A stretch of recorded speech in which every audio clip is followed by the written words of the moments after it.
बिस्मिल्लाहिर्रहमानिर्रहीम नहमदुहु नुसल्ली अला रसूलिहिल करीम अम्मा बाद क़ाल नबिय्यु सल्लल्लाहु अलैहि वसल्लम ला युमिनु अहदुकुम हत्ता अकूना अहब्ब इलैहि मिन वालिदिही व वलदिही वन्नासि अजमाइन।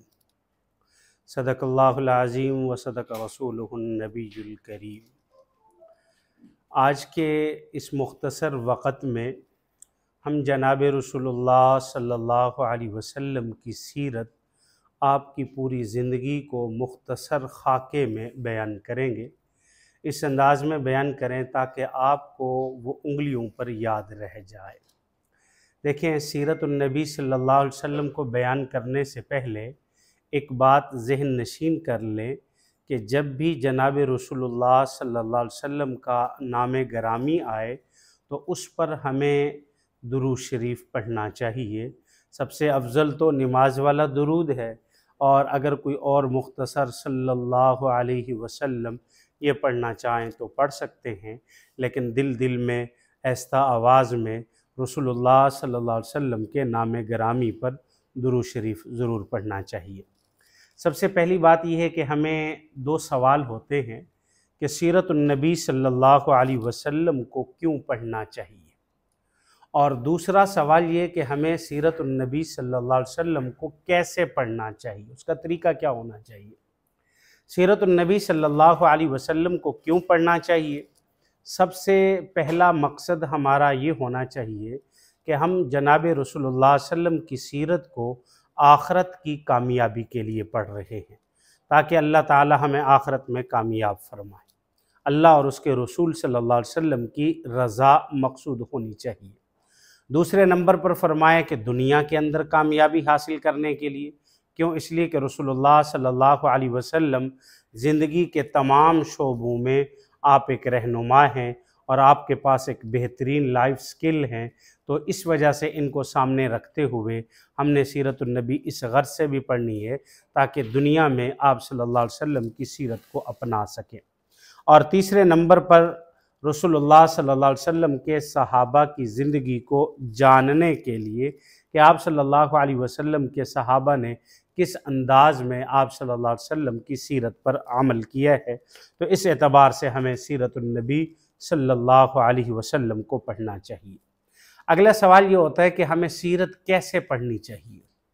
देखिए, इसमें हर सीरत पढ़ने वाला हर मुसलमान जब भी सीरत को इब्तदा से देखने की नीयत करे, उसको पढ़ने की नीयत करे, तो उसमें सबसे पहले अपनी इस्लाह को मद्देनज़र रखे कि मैं अपनी ज़ात की इस्लाह के लिए सीरत-उन-नबी सल्लल्लाहु अलैहि वसल्लम पढ़ रहा हूँ, ताकि आप सल्लल्लाहु अलैहि वसल्लम की ज़िंदगी के हर शोबे के जो भी वाक़यात हैं और जो तरीक़ा ज़िंदगी है उसको मैं अपनी ज़िंदगी में ढालूँगा और मैं उस पर अमल करूँगा।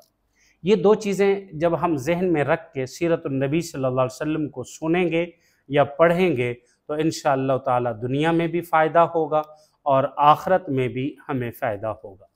रसूलुल्लाह सल्लल्लाहु अलैहि वसल्लम की आप सल्लल्लाहु अलैहि वसल्लम की बेअसत, आपकी विलादत वाक़या फ़ील के 50 या 55 दिन पहले के बाद हुई है।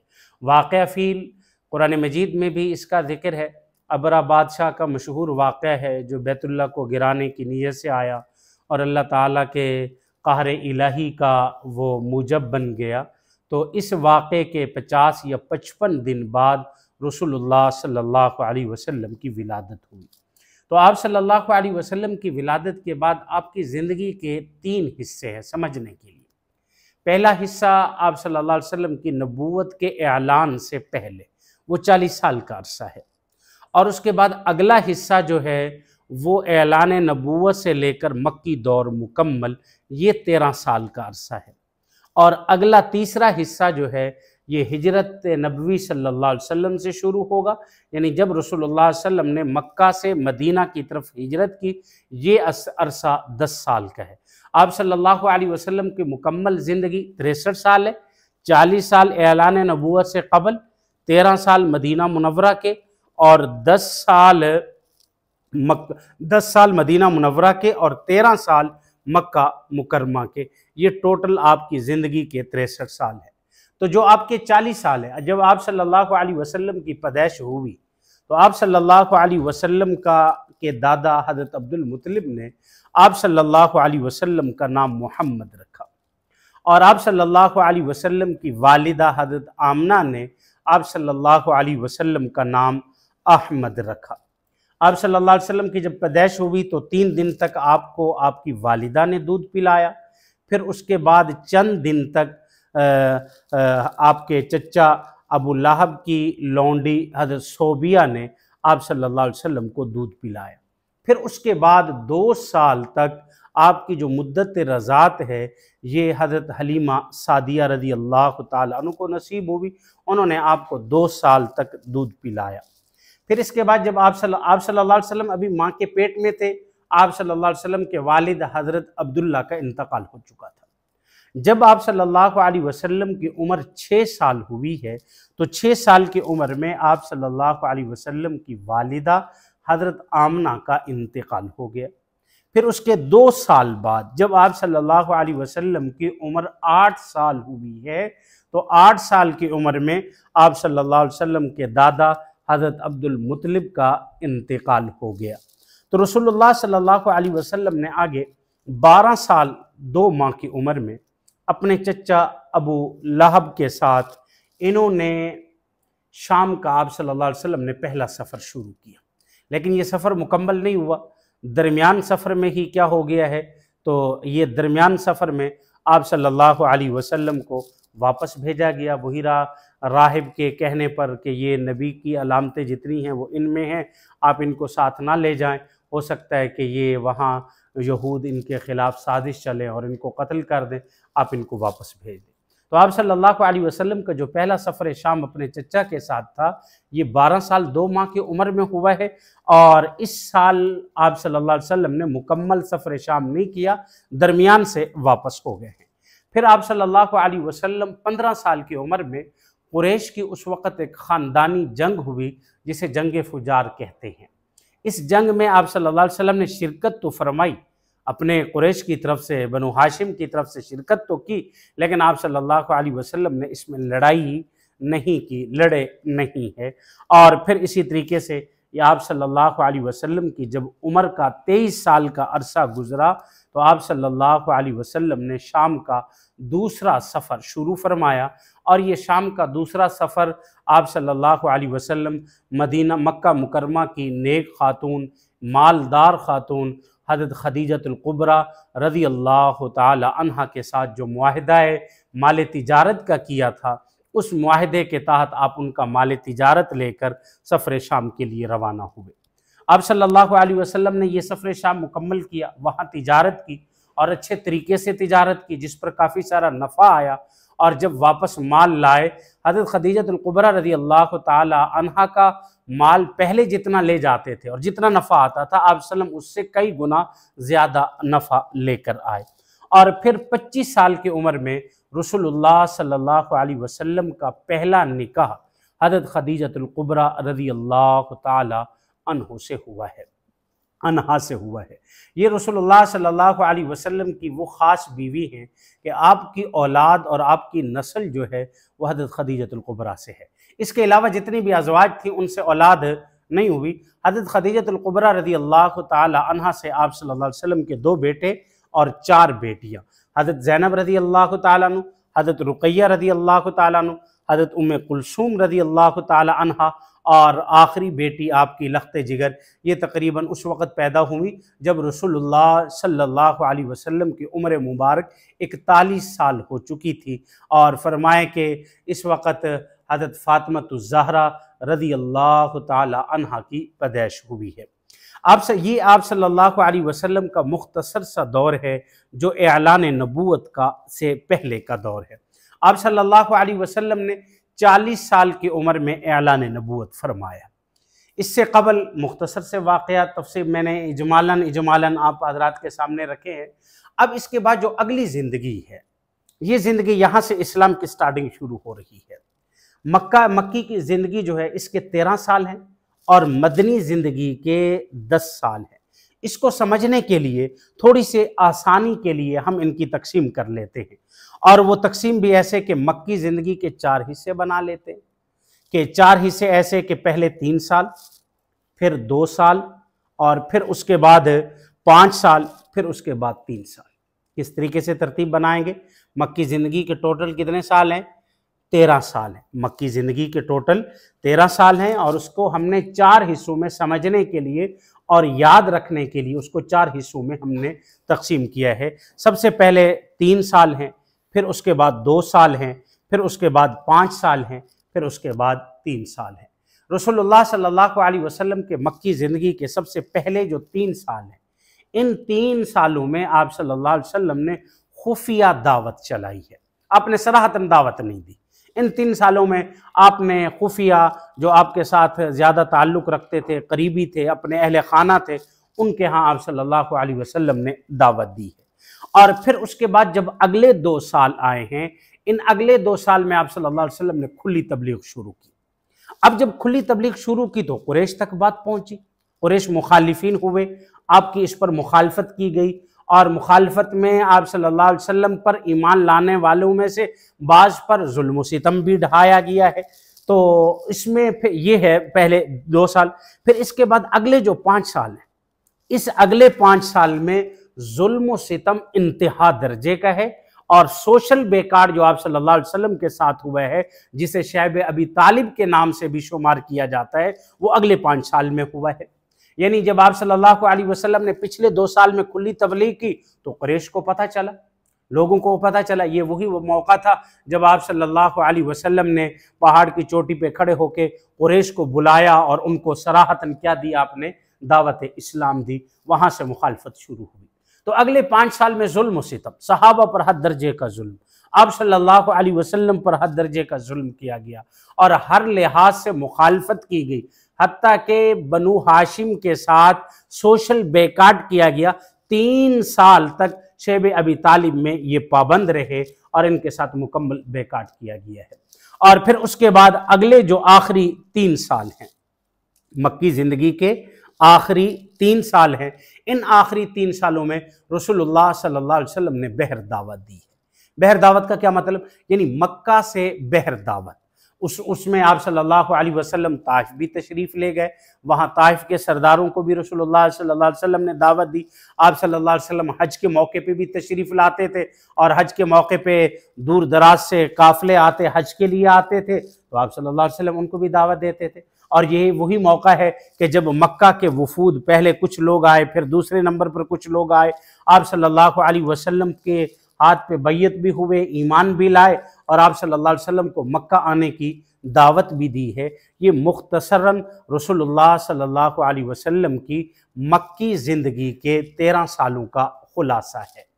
अब उसके बाद आप सल्लल्लाहु अलैहि वसल्लम की मदनी ज़िंदगी।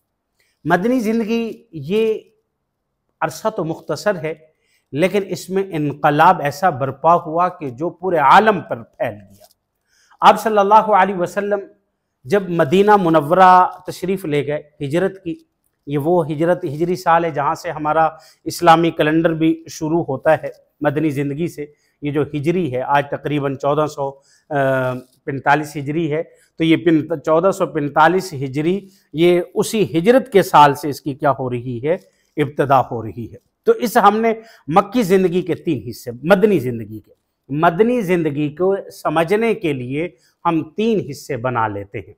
उसमें पहला जो हिस्सा है वो यकुम हिजरी से लेकर 5 हिजरी तक, यकुम हिजरी से लेकर 5 हिजरी तक।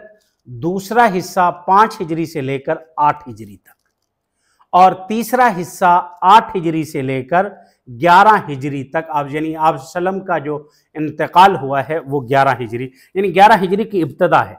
आप सल्लल्लाहु अलैहि वसल्लम की पैदाइश भी रबीउल अव्वल के महीने में हुई, और आप सल्लल्लाहु अलैहि वसल्लम की वफ़ात भी रबीउल अव्वल के महीने में हुई।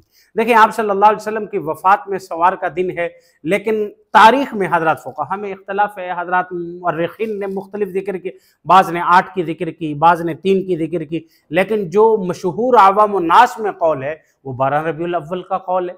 तो आपकी पैदाइश का भी 12 रबीउल अव्वल का कौल है, और आपकी वफ़ात का भी बाज़ ने 12 रबीउल अव्वल का कौल जिक्र किया। बहरहाल इसमें हजरात मुफक्किरीन और मुर्रिखीन के दरमियान क्या है, इख्तलाफ है, लेकिन जो महीना है वो इत्तेफाकी है कि आपकी पैदाइश भी रबीउल अव्वल के महीने में हुई और आपकी वफात भी रबीउल अव्वल के महीने। तो यूं 8 हिजरी से लेकर यानी कितने तक, 11 हिजरी के इब्तिदा, क्योंकि इस्लामी महीना मुहर्रमुल हराम से शुरू होता है। मुहर्रम, सफ़र, रबीउल अव्वल यानी तीसरा महीना है, आप सल्लल्लाहु अलैहि वसल्लम की वफात हुई।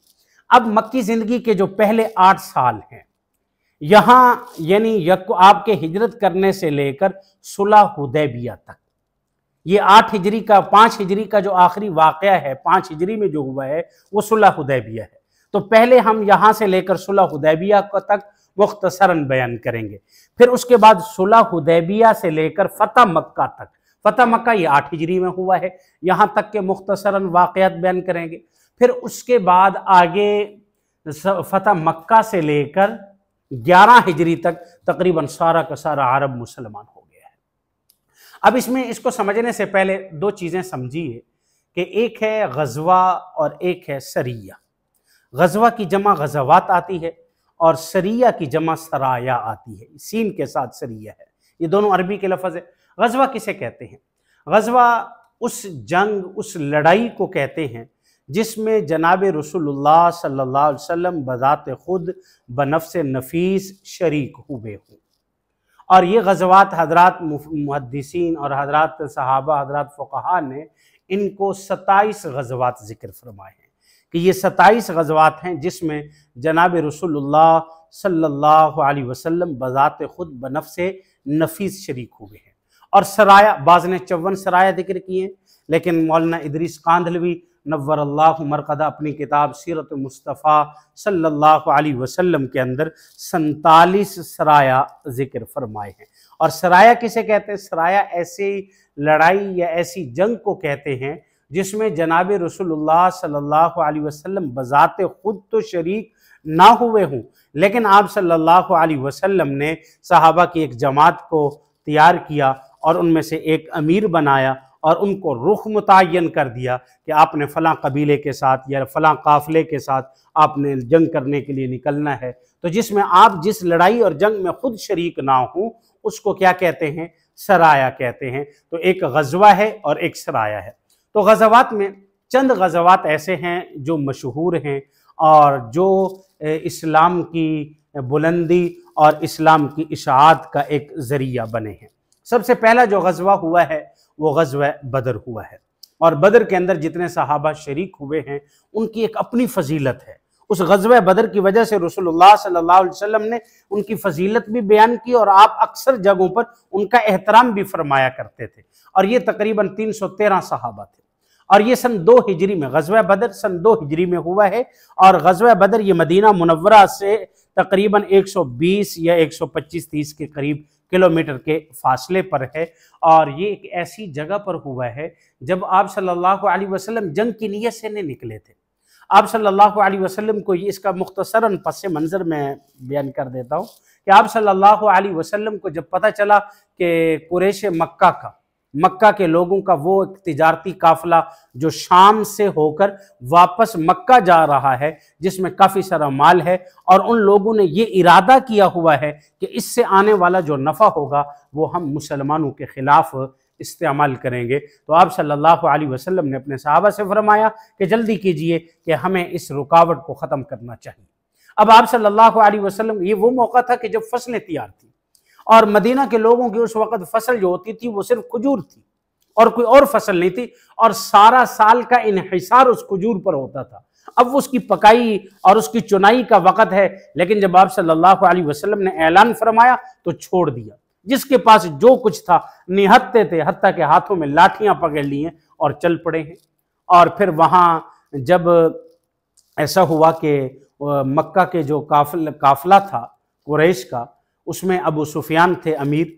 जब उनको पता चला कि मुसलमान हमारा ताक़ुब कर रहे हैं, और उनको पता भी कैसे चला, लेकिन ऐसी ज़हानत है कि जब रसूलुल्लाह सल्लल्लाहु अलैहि वसल्लम ने अपने 2-3 शाह सवार को भेजा कि आगे से जायज़ा लेकर आए, गालिबन उनमें हज़रत अली रज़ी अल्लाह ताला अन्हु भी थे। जब आगे जायज़ा लेने के लिए गए एक कुएं पर, तो वहाँ 2 औरतें आपस में झगड़ा कर रही हैं। एक दूसरे से कर्ज का मुतालबा कर रही है। तो उसने कहा कि अभी यहाँ से कुरैश मक्का वालों का काफिला गुजरेगा तो मैं उसमें काम करूंगी और तुम्हारा कर्ज अदा कर दूंगी। ये बात सुनी और आकर हुजूर को बताया कि हुजूर यहाँ से गुजरने हैं अभी। अब जब वहाँ अबू सुफियान वहाँ पहुंचे काफिले को लेकर, अब उन्होंने वहाँ देखा कि घोड़े की कुछ लीद पड़ी हुई है। उसने वो लीद उठाई और लीद को उठा के ऐसे तोड़ा। जब तोड़ा तो उसमें खजूर की गुठली है और उसको गौर से देखा, ज़हानत ऐसी, गौर से देखने के बाद कहा कि ये गुठली मुझे यसरब के बाग और यसरब के दरख्तों की लगती है, इसका मतलब है कि हमारा कोई ताक़ुब कर रहा है। तो वो फौरन उसने क्या किया है, अपना रास्ता तब्दील कर लिया, समंदर के किनारे से वो बैतुल्ला के वो मक्का की तरफ जाना शुरू हो गया और एक तेज रफ्तार सवार वो मक्का की तरफ भेजा कि अपने काफिले की हिफाजत करो। मुसलमान ताक़ुब में आ गए हैं। अब वहां से कुफार का एक बड़ा काफिला 1000 की तादाद में असले से लाइस, जिसमें 700 ऊंट साथ थे और ढोल बाजे तमाशे सब कुछ ये था, और इस नीयत से आ रहे थे कि आज हमने मुसलमानों को क्या कर देना है, मिलिया मेट और सफ़ा हस्ती से ख़त्म कर देना है। और अब जब यहाँ बदर के मौके, बदर के मैदान पर आपस में मुकाबला हुआ तो उस मुकाबले में आप सल्लल्लाहु अलैहि वसल्लम पहले जब वो जहाँ का जाकर बैठे तो वो पक्की जगह थी, वहाँ पानी का इंतज़ाम भी था। जहाँ रसूलुल्लाह सल्लल्लाहु अलैहि वसल्लम और आपके सहाबा ने पड़ाव डाला तो वो रेतला बदर के मैदान में मैं तकरीबन गया और उस मैदान में जब देखा तो वो एक ऐसा रेतला पहाड़ है, लाल किस्म की रेत और रेत का लंबा पहाड़, और वो ऐसी रेत है, ऐसी नहीं है कि दबी हुई है, बल्कि जब आप पाँव रखें तो घुटने तक बसा वक़्त पाँव अंदर क्या हो जाता है, खुब जाता है, दब जाता है। तो वो ऐसी जगह थी कि वहाँ घोड़े नहीं चल सकते थे।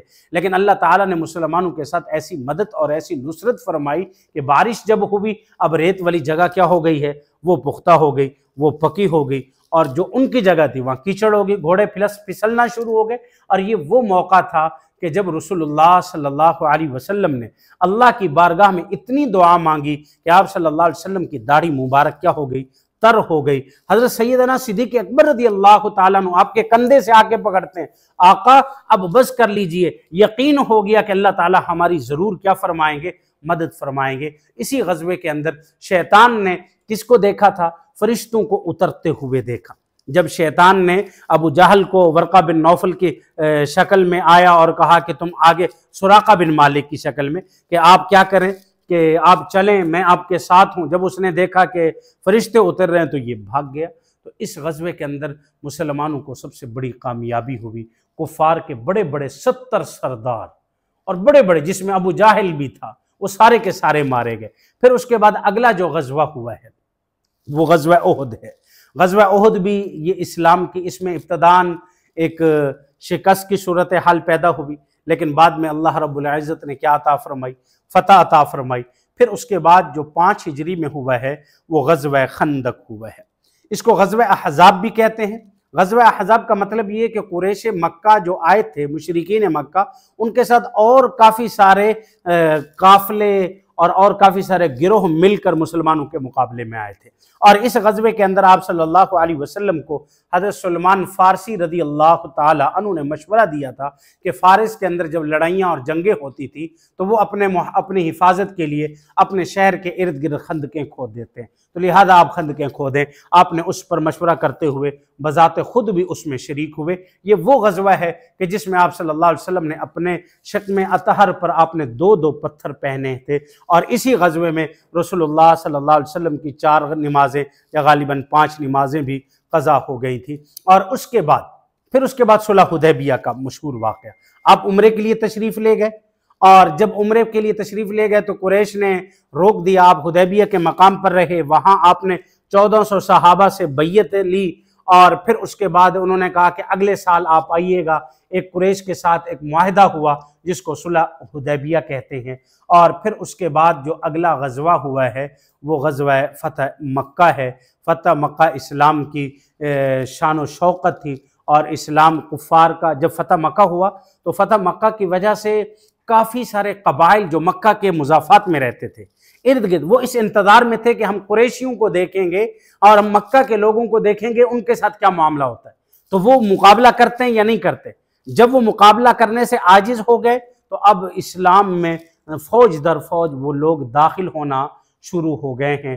और फिर उसके बाद जो अगले फ़तह मक्का से लेकर रसूलुल्लाह सल्लल्लाहु अलैहि वसल्लम के इंतकाल तक, अब इसके बाद ग़ज़वा तबूक हुआ है। सबसे बड़ा जो ग़ज़वा है ग़ज़वा तबूक है, और जिसको जैशुल उसरा कहा जाता है। ये वहद ग़ज़वा है जिसमें रसूलुल्लाह सल्लल्लाहु अलैहि वसल्लम ने अपने सहाबा से बार बार फरमाया, ऐ मेरे सहाबा मुझे मशवरा दीजिए, और ऐलानियन आप सल्लल्लाहु अलैहि वसल्लम ने चंदा इकट्ठा किया। इसी ग़ज़वे में सैयदना सिद्दीक़ अकबर रज़ियल्लाहु ताला अन्हु ने अपने कुल माल को हवाले कर दिया। सैयदना उमर फ़ारूक रज़ियल्लाहु ताला अन्हु ने अपने निस्फ़ माल को हवाले कर दिया, और हज़रत उस्मान गनी रज़ियल्लाहु ताला अन्हु ने इतनी कसीर मिक़दार में माल पहुँचाया कि आप जब मिंबर पर तशरीफ़ फरमा थे कि आप वो उन अशरफियों को अपनी गोद में डाल के आप फरमा रहे थे कि आज के बाद उस्मान को कोई चीज़ नुकसान नहीं पहुँचाएगी। तो इस ग़ज़वे के अंदर अल्लाह रब्बुल इज़्ज़त ने भी मुसलमानों को फ़तह दी, जो कैसर रूम के ख़िलाफ़ था, और उस वक़्त कुफ़ार की मुकम्मल ताकत क्या हो चुकी थी, मिट चुकी थी, और इस्लाम को अल्लाह रब्बुल इज़्ज़त ने फ़तह अता फ़रमाई। फिर 10 हिजरी में आखिरी हज आप सल्लल्लाहु अलैहि वसल्लम आपने अपनी ज़िंदगी में एक हज अदा किया। 9 हिजरी में हज फ़र्ज़ हुआ है, और 9 हिजरी में आपने खुद हज नहीं किया। आपने सैयदना सिद्दीक़ अकबर रज़ियल्लाहु ताला अन्हु और उनके साथ हैदर करार हज़रत अली बिन अबी तालिब रज़ियल्लाहु ताला अन्हु को भेजा। वो हज अमीर थे, और आप सल्लम ने 10 हिजरी में क्या फरमाया, हज किया। और यही खुतबा हज्जतुल विदा जो मशहूर है, जिसमें आपने बहुत ज़्यादा हुकूक बयान फरमाए, वो इसी में थे। फिर इसके बाद आप 11 हिजरी के इब्तिदा में रबीउल अव्वल के महीने में आप सल्लल्लाहु अलैहि वसल्लम का इंतकाल हुआ है। अल्लाह रब्बुल इज़्ज़त हमें सीरत को समझ कर फिर इस पर अमल करने की तौफ़ीक़ अता फ़रमाए। वमा अलैना इल्लल बलाग़।